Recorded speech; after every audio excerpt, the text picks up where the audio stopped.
Magic Tree House number 18. Buffalo Before Breakfast. Written by Mary Pope Osborne. Prologue. One summer day in Frog Creek, Pennsylvania, a mysterious treehouse appeared in the woods.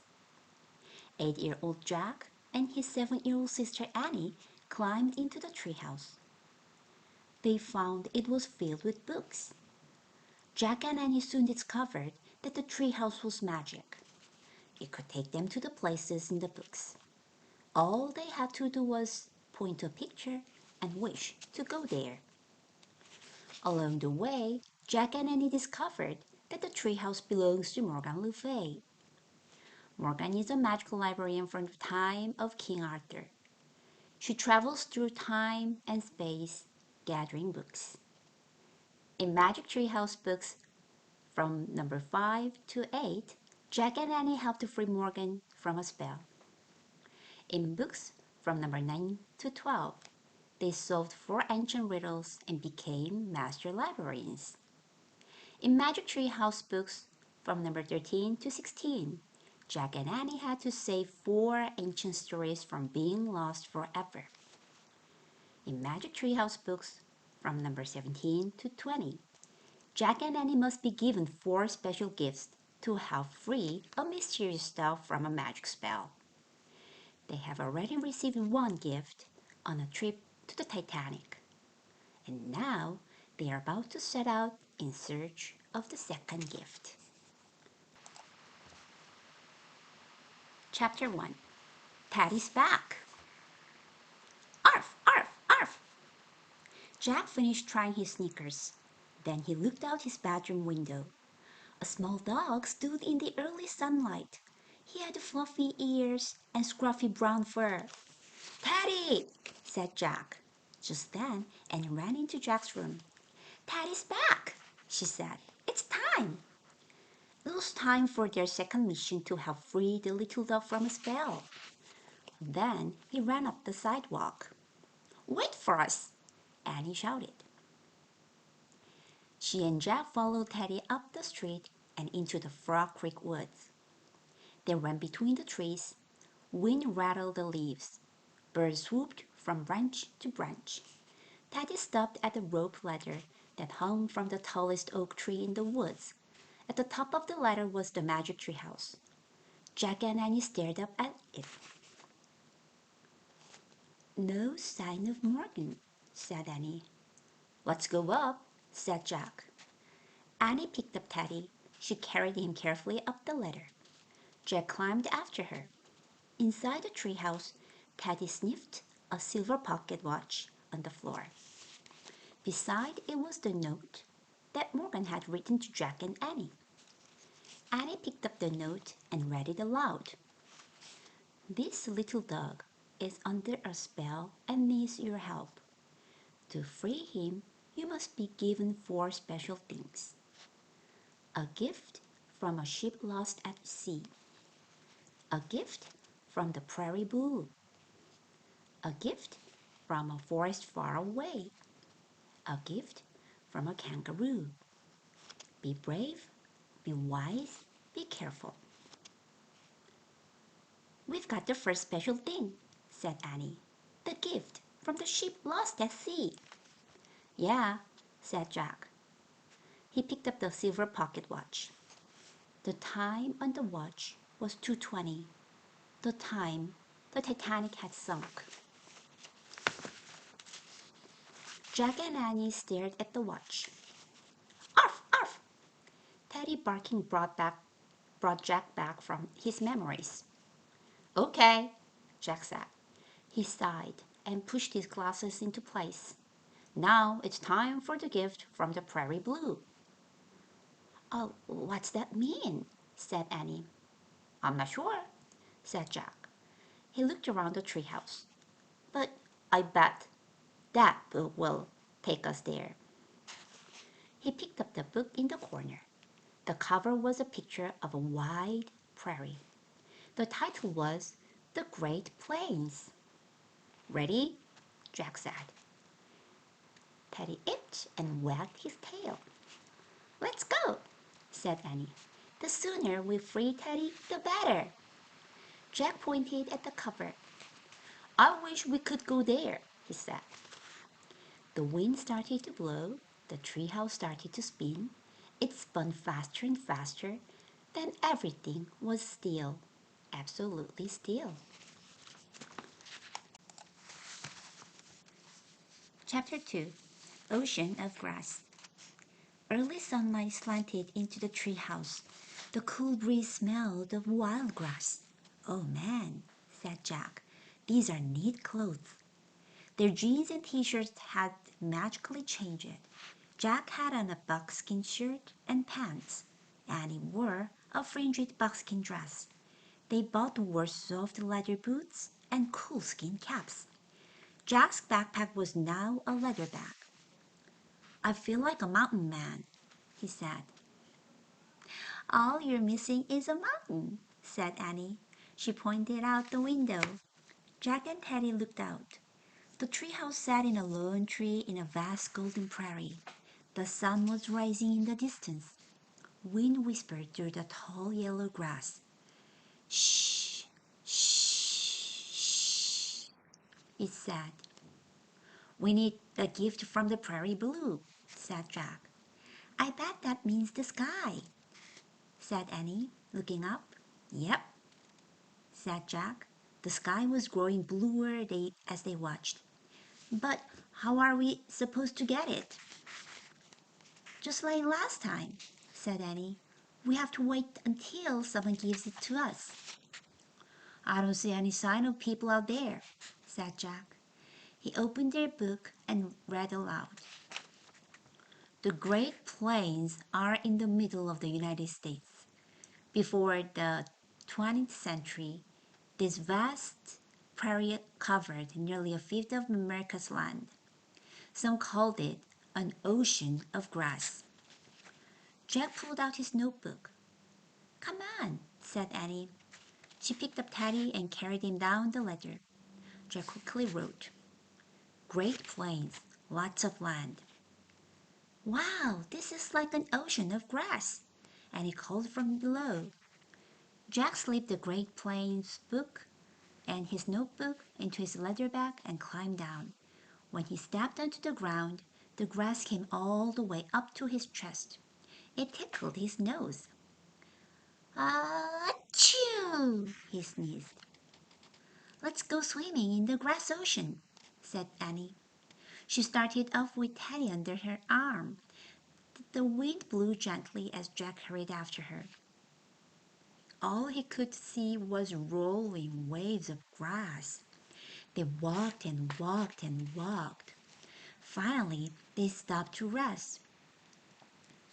We could walk for months and never see anything but grass, said Jack. Arf, arf! Teddy says there's something great up ahead, said Annie. You can't tell what he's saying, said Jack. He's just barking. I can tell, said Annie. Trust me. We can't walk all day, said Jack. Come on, said Annie. Just a little farther. She started walking again. Oh, brother, said Jack. But he kept going through the tall, rippling grass. They went down a small slope, then up a small rise. At the top of the rise, Jack froze. Wow, that is great, he whispered. I told you, said Annie. Chapter 3, Black Hawk.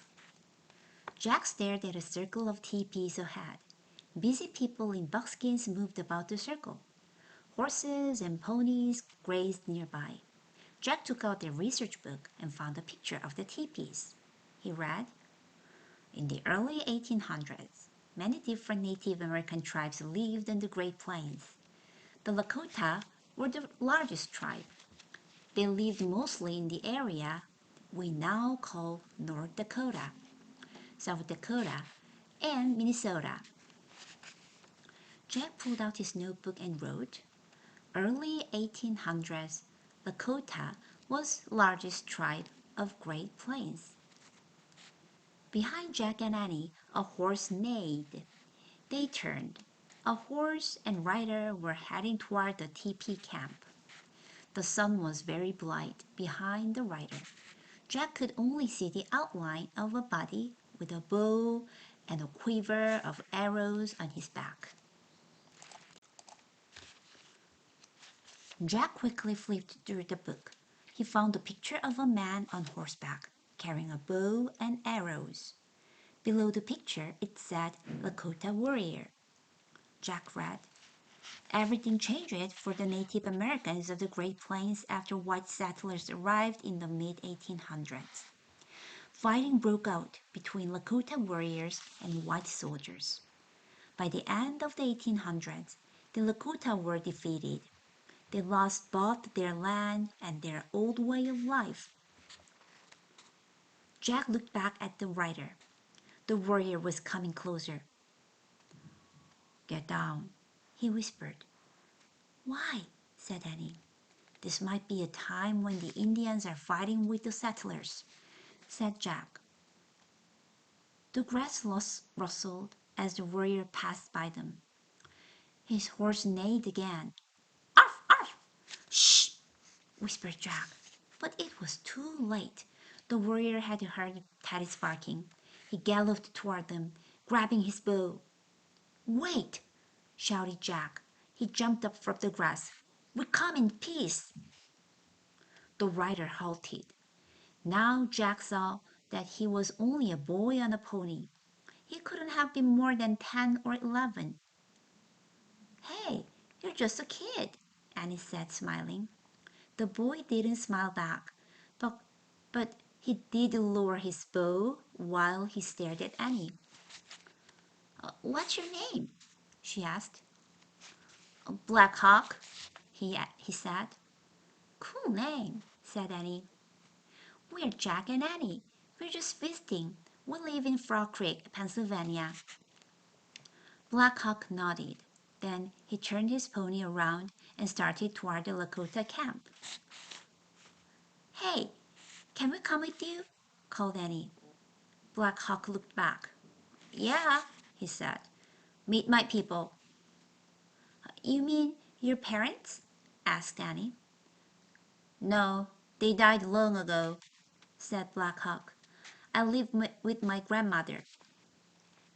"Oh, I'd like to meet your grandmother," said Annie. "I'm going to see my grandmother today too." Black Hawk nudged his pony forward again, and he followed with Teddy. Jack didn't move. "What if the Lakota are at war with the white settlers?" he worried. "What if they think we're enemies?" "Annie," Jack called softly, "we don't know if it's safe or not." But Annie just waited for him to come on. Jack sighed. He opened the research book and quickly flipped through the pages.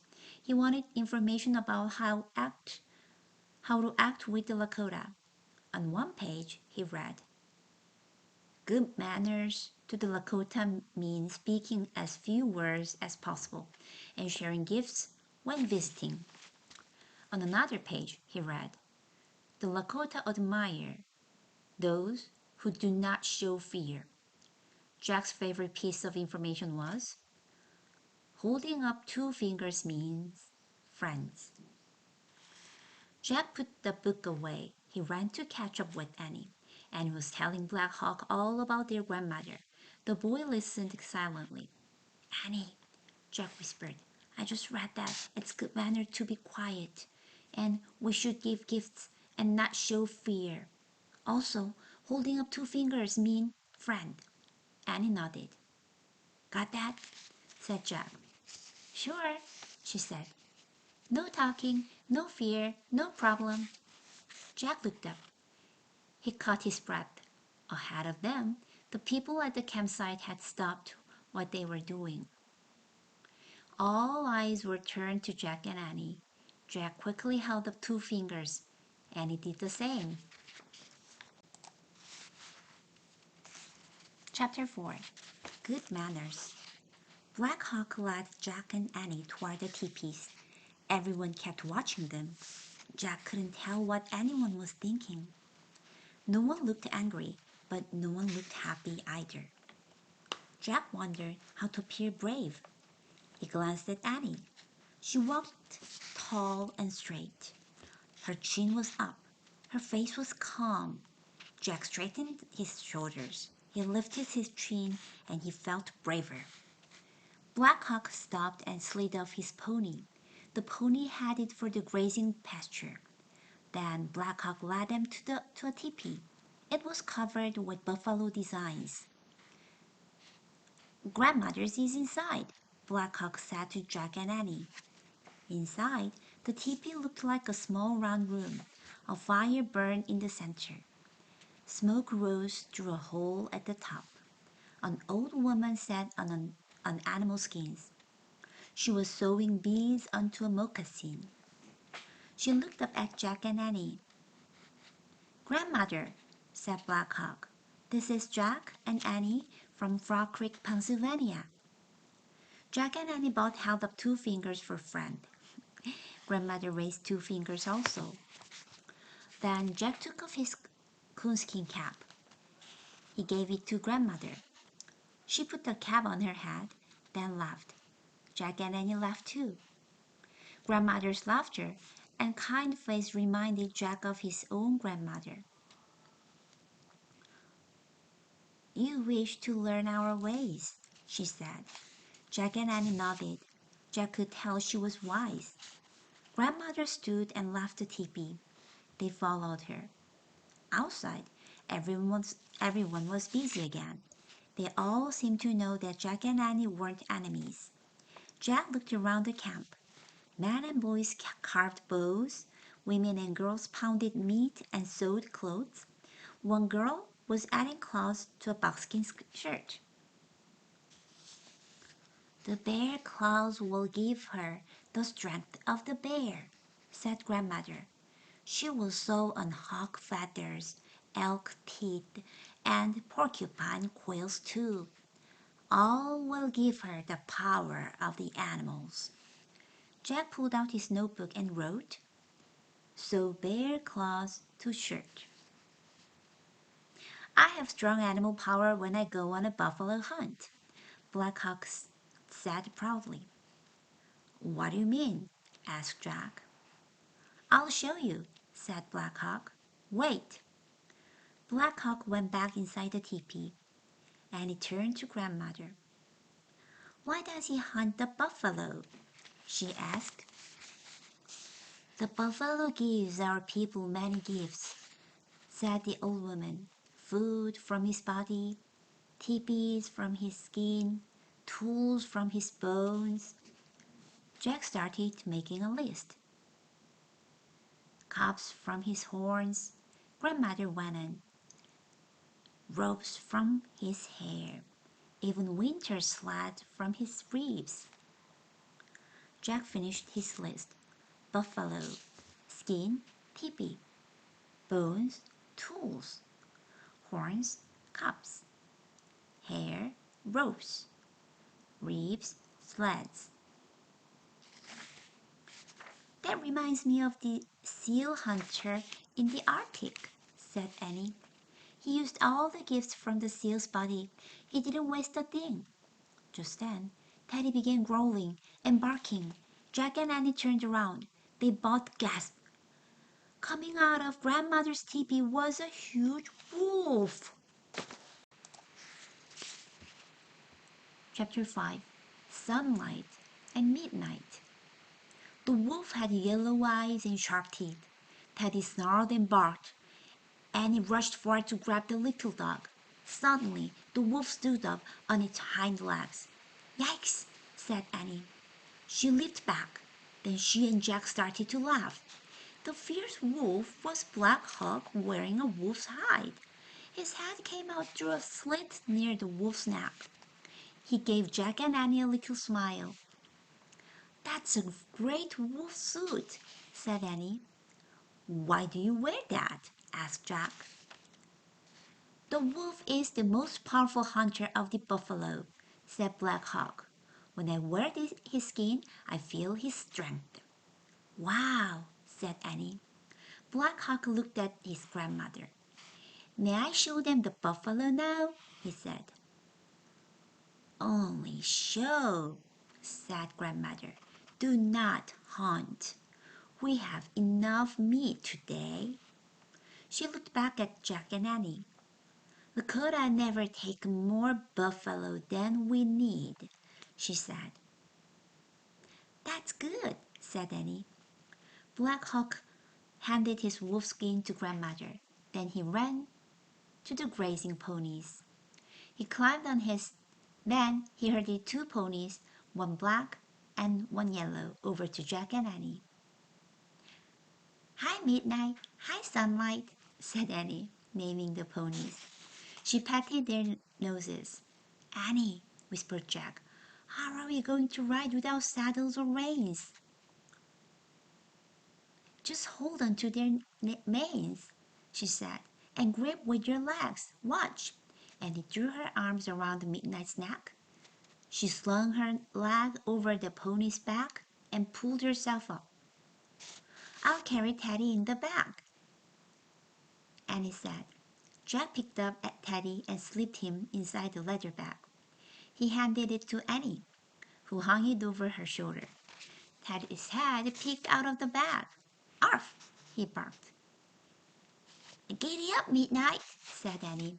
The pony started to walk away. Wait, said Jack. He turned to Black Hawk. He had just a few questions. Black Hawk let out a wild whoop and took off too. Jack took a deep breath.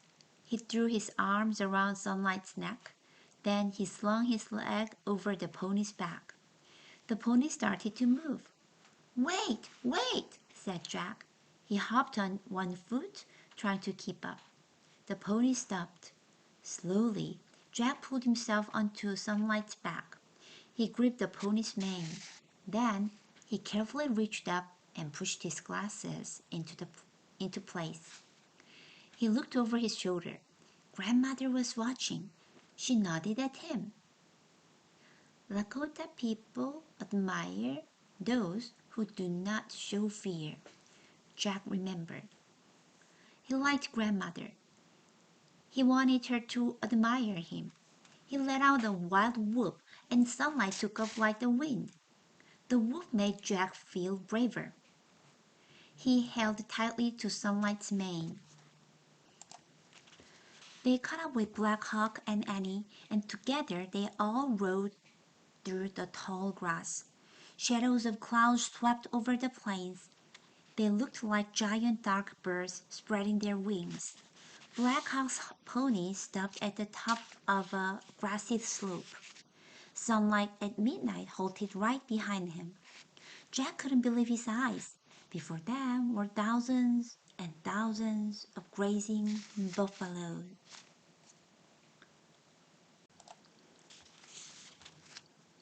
Chapter 6. Stampede. Wow, whispered Jack and Annie together. Black Hawk looked silently at the grazing buffalo. Hand me the research book, said Jack. Annie lifted Teddy out of the bag. Then she slid the book out and gave it to Jack. He found a picture of a buffalo herd. He read to himself.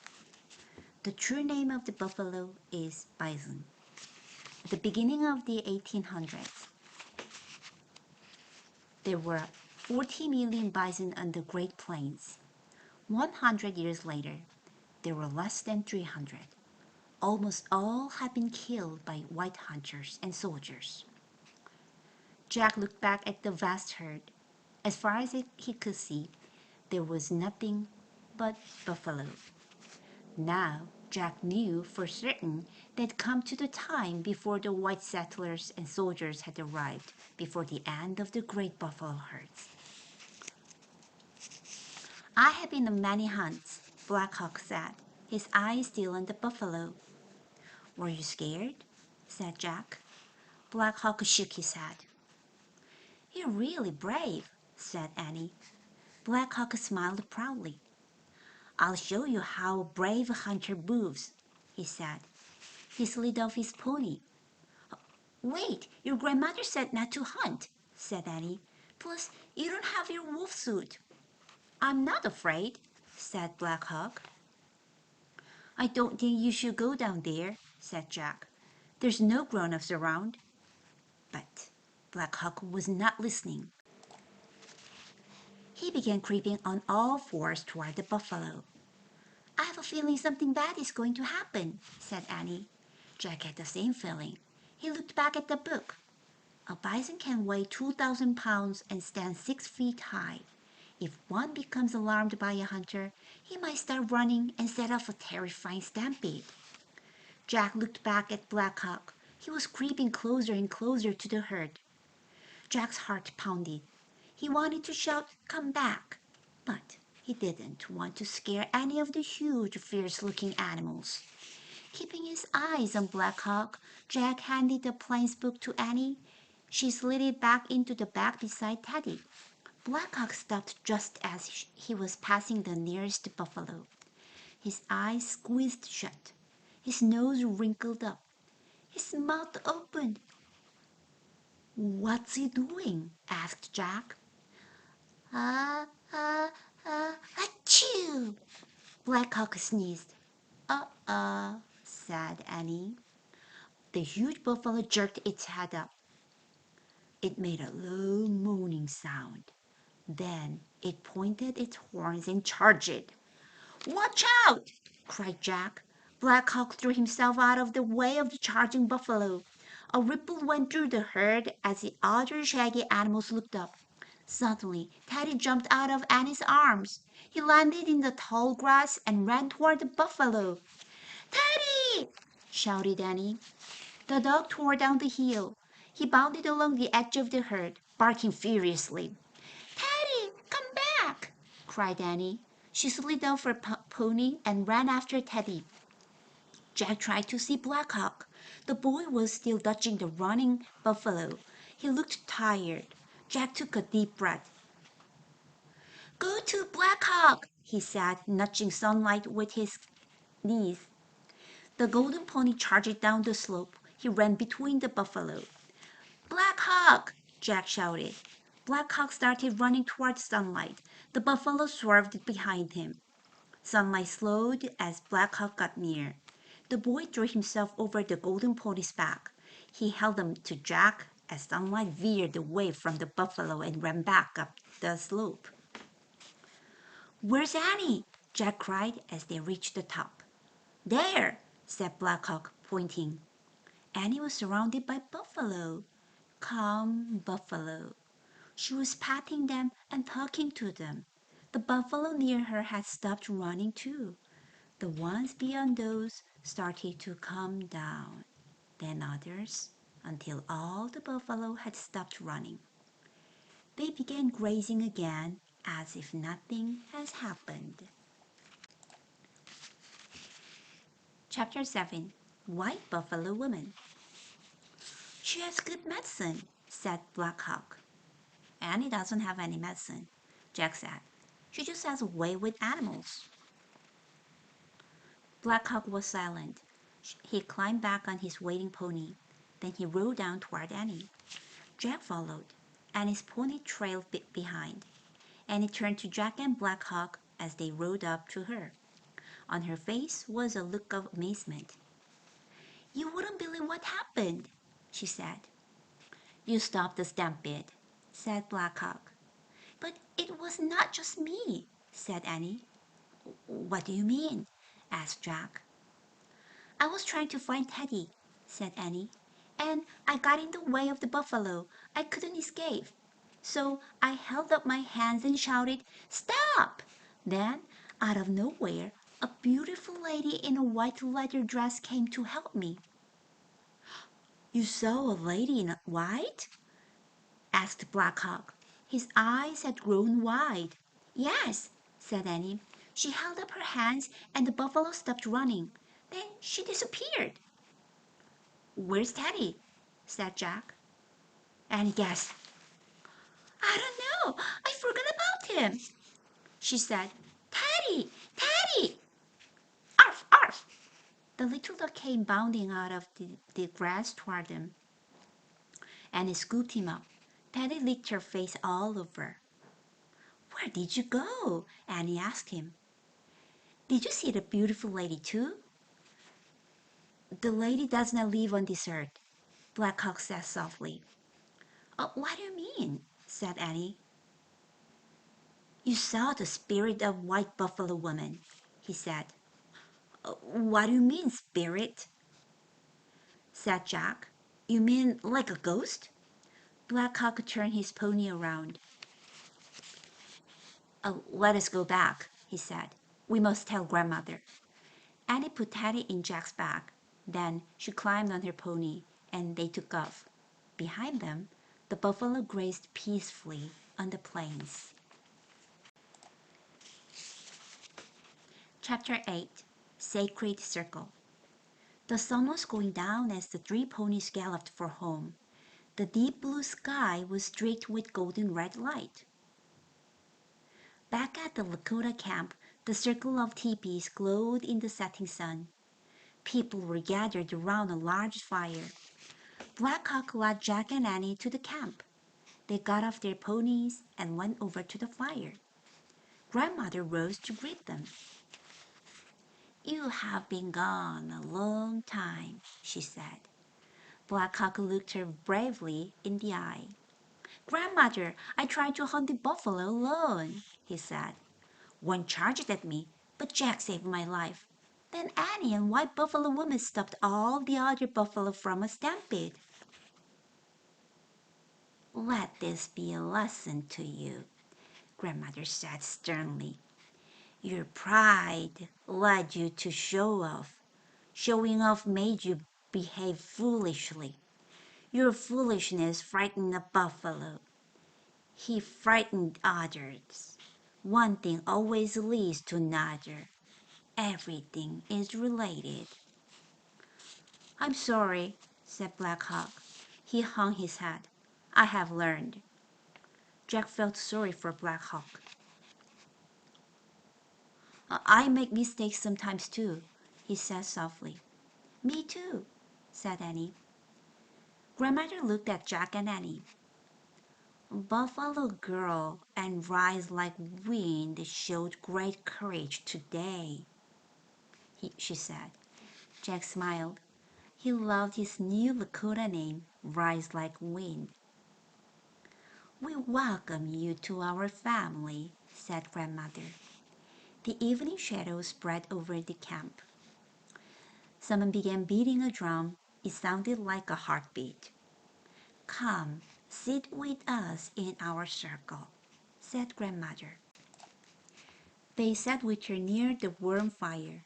A cool breeze blew sparks into the gray twilight. An old man held a long pipe up to the sky. He pointed it to the east, the south, the west, and the north. Then he passed the pipe to the next man in the circle. The man put the pipe to his lips and blew smoke into the golden firelight.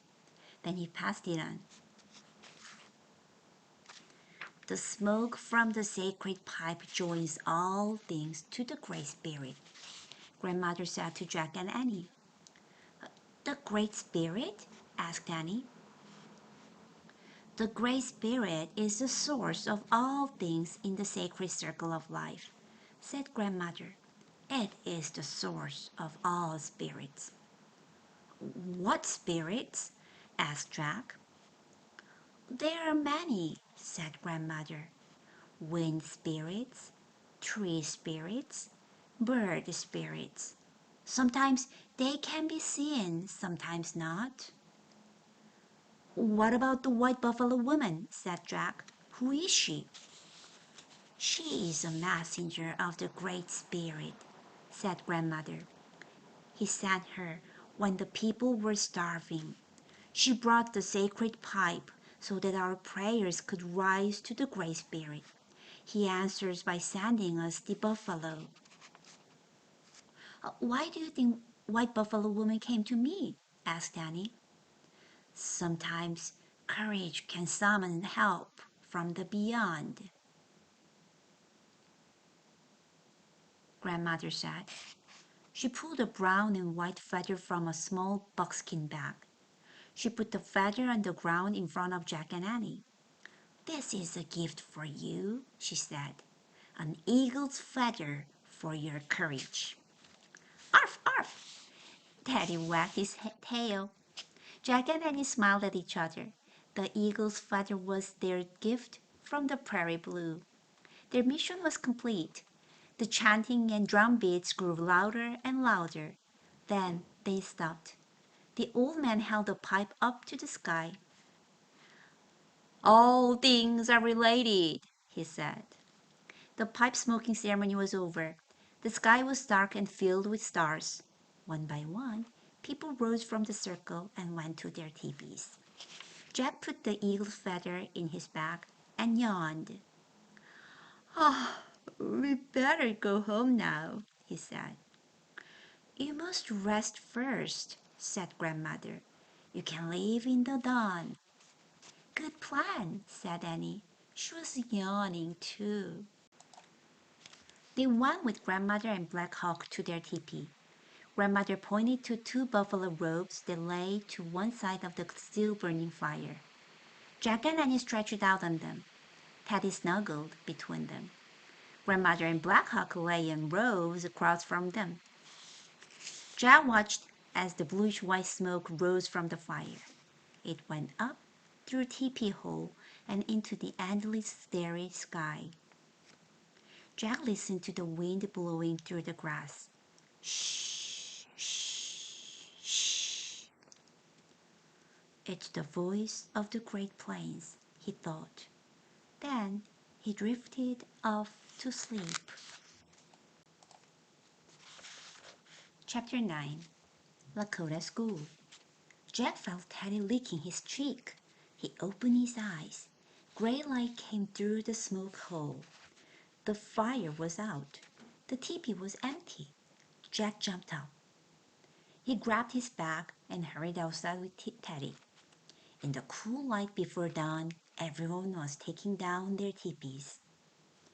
They were loading them onto wooden platforms strapped to two poles.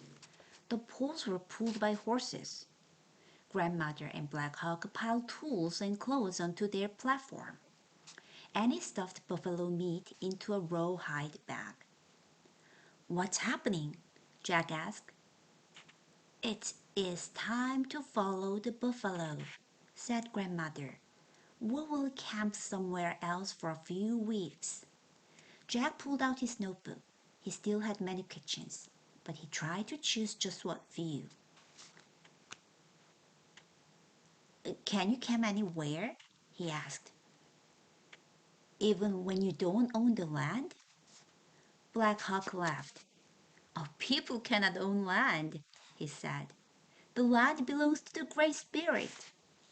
Jack wrote in his notebook, "Land owned by Great Spirit, not people." "What about school?" said Jack. "Don't you have to go to school?" "What is school?" Black Hawk asked. "Oh, it's a place where kids go to learn things," Jack explained. Black Hawk laughed again. "There's not only one place to learn," he said. "In camp, we learn to make clothes, tools, and teepees. On the plains, we learn to ride and hunt. We look at the sky and learn courage from the eagle." Jack wrote, "Lakota School is everywhere." Grandmother turned to Jack and Annie. "Will you walk with us toward the sunset?" she asked. Jack shook his head. "We have to go the other way," he said, "toward the sunrise." "Thank you for the eagle's feather," said Annie. "Let your thoughts rise and as high as that feather," said Grandmother. "It is good medicine." "Oh, what does that mean?" Jack asked. "Good medicine?" "Good medicine connects you to the world of the spirits," she said. Jack nodded, but he still didn't really understand. "Goodbye, Buffalo Girl, and rise like wind," said Grandmother. "We wish you a safe journey." Jack and Annie waved. Then they started walking back the way they'd come. Teddy ran ahead of them. At, at the top of the rise, they looked back.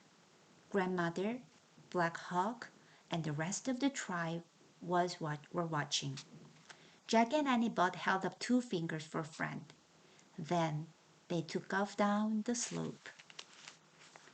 They ran across the prairie, through the tall, whispering grass, all the way back to the treehouse. Annie put Teddy in the leather bag. She and Jack climbed up the rope ladder. They looked out the window one last time. The ocean of grass was golden in the early sunlight. By now, the Lakota are walking west, Jack thought. Soon everything will change, he said sadly. The buffalo will vanish. The old way of life for the Lakota will vanish too. But the Great Spirit won't ever vanish, said Annie. It will always take care of Black Hawk's people. Jack smiled. Annie's words made him feel better. Arf, arf! Teddy barked, as if to say, let's go. Okay, okay, said Jack. He picked up the Pennsylvania book and pointed at the picture of Frog Creek. I wish we could go home to our people, he said. The wind started to blow. The treehouse started to spin. It spun faster and faster. Then everything was still, absolutely still. Chapter 10. Good Medicine. We are home, said Annie. Bright sunlight flooded the treehouse. Teddy licked Jack's and Annie's faces. They were back in their jeans and t-shirts. Hey, silly, Annie said to the dog. Now we have the second thing to help free you from your spell. She took the eagle's feather out of Jack's backpack. She put it on Morgan's note next to the silver pocket watch from the Titanic. Now we have our gift from the Prairie Blue, said Jack. Let your thoughts rise as high as this feather. Hey, I just had a thought, said Annie. What? Said Jack. I bet Teddy has something to do with White Buffalo Woman, she said. Why? Asked Jack. 1 second Teddy disappeared in the grass. Then White Buffalo Woman appeared, said Annie. When White Buffalo Woman disappeared, Teddy appeared. Said Jack. He stared at the little dog. Teddy tilted his head and gave Jack a wise look. Well, said Jack, maybe Teddy has good medicine. Now you understand, said Annie, smiling. Jack! Annie! A call came from the distance. Jack and Annie looked out the window of the treehouse. Their mom and their grandmother were standing on their porch. Yay, grandmother's here, said Annie. We're coming, they shouted together. Let's put Teddy in your backpack, said Annie, so we can take him home with us this time. Okay, said Jack.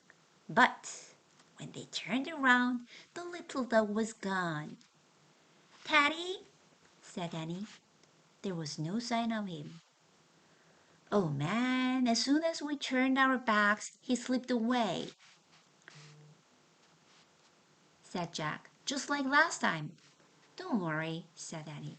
He'll find us again soon. I'm sure of it. She started down the rope ladder. Jack grabbed his pack and followed. As they started for home, a wind gusted through the trees. Jack stopped for a moment to look at the woods. Branches waved their leaves. Birds left the branches and swooped up into the blue sky. Black Hawk's grandmother is right, he thought. All things are related. Jack, called Annie. Coming, said Jack. He hurried to catch up with her. Together, they ran out of the Frog Creek woods, up their street, and into their own grandmother's arms. The Legend of White Buffalo Woman. Long ago, when the Lakota had no game to hunt, a beautiful woman in white buckskins appeared. She gave the chief of the tribe a special pipe. It had a buffalo carved on its round bowl and eagle feathers hanging from its long wooden stem. White Buffalo Woman told the chief that the smoke from the sacred pipe would carry prayers to the Great Spirit. The Great Spirit would answer by helping the Lakota find buffalo to hunt. White Buffalo Woman also said that the pipe smoke would join all living things to the Lakota tribe. The pipe bowl represented the earth. The buffalo carved upon it represented all four-legged animals that live upon the earth. The pipe's wooden stem represented all that grows on the earth. The 12 eagle feathers hanging from it represented all the winged creatures. As White Buffalo Woman walked away from the tribe, she turned into a white buffalo calf, one of the rarest animals of all. The legend of White Buffalo Woman has been handed down from generation to generation by Lakota people. More facts for you and Jack. First, the Lakota tribe has also been called the Sioux. Second, today, most Lakota live on reservations in North and South Dakota. Reservations are areas of land reserved for Native Americans by the U.S. government. Lakota parents and grandparents still pass on the traditional beliefs of their people to their children. Third, the true name of the buffalo is bison. Bison came to North America during the Ice Age and at one time were the biggest group of large mammals on the continent. Fourth, in the 1800s, the U.S. Army was at war with the Native Americans of the plains. They knew the Native American way of life could not survive without the bison, so they decided to kill all the herds. In the years that followed, millions of bison were killed until there were only a few hundred left. Fifth, in the early 1900s, many people were upset by the killing of the bison. They asked the government to help save these animals. Captive bison were sent to Yellowstone National Park and protected from hunters. Almost 2,500 bison live there today.